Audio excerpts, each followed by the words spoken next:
5 ikona me vlera të veçanta historike dhe artistike janë nështruar procesit të restaurimit në Muzeun Kombëtar të Artit Mesjetar në Korçë. Puna po kryhet nga specialistët e restaurimit me synim ruajtjen e veprave dhe zgjatjen e jetës së tyre për brezat e ardhshëm, ndër ikonat që po restaurohen, më e veçanta është një vepër që daton në shekullin e 14, e cila konsiderohet ndër objektet më të hershme dhe më të rëndësishme të koleksionit të muzeut.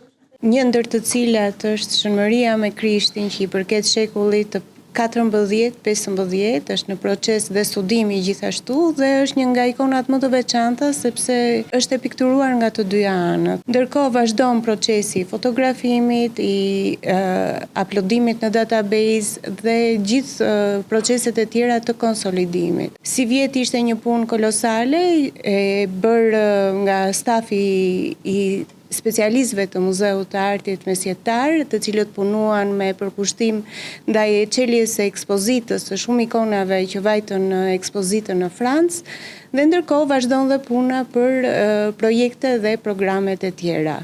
Specialistët bëjnë me dije se procesi i restaurimit përfshin pastrimin, konsolidimin e shtresave të pikturës dhe ndërhyrje të kontrolluara për të frenuar dëmtimet e shkaktuara nga koha dhe faktorët mjedisor, duke respektuar standardet ndërkombëtare të konservimit. Po i nështrohen restaurimit të plotë. Janë trajtuar që nga panelet e drurit që kanë qenë me probleme të dëmtuara nga insektet, drungrense, dëmtimet të tjera, në shtresat e pikturës, deri te largimi vernikeve të degraduar dhe ndërhyrjet estetike. Janë pothuajse duke u përfunduar të gjitha dhe pas tyre do vazhdoj puna me të tjerat, sepse fondi ynë, si dihet, është tepër i madh. Është mbi 6500 ikona, të cilat ka nevojë her pas here për ndërhyrje, për të mirëmbajtur dhe konservuar si duhet.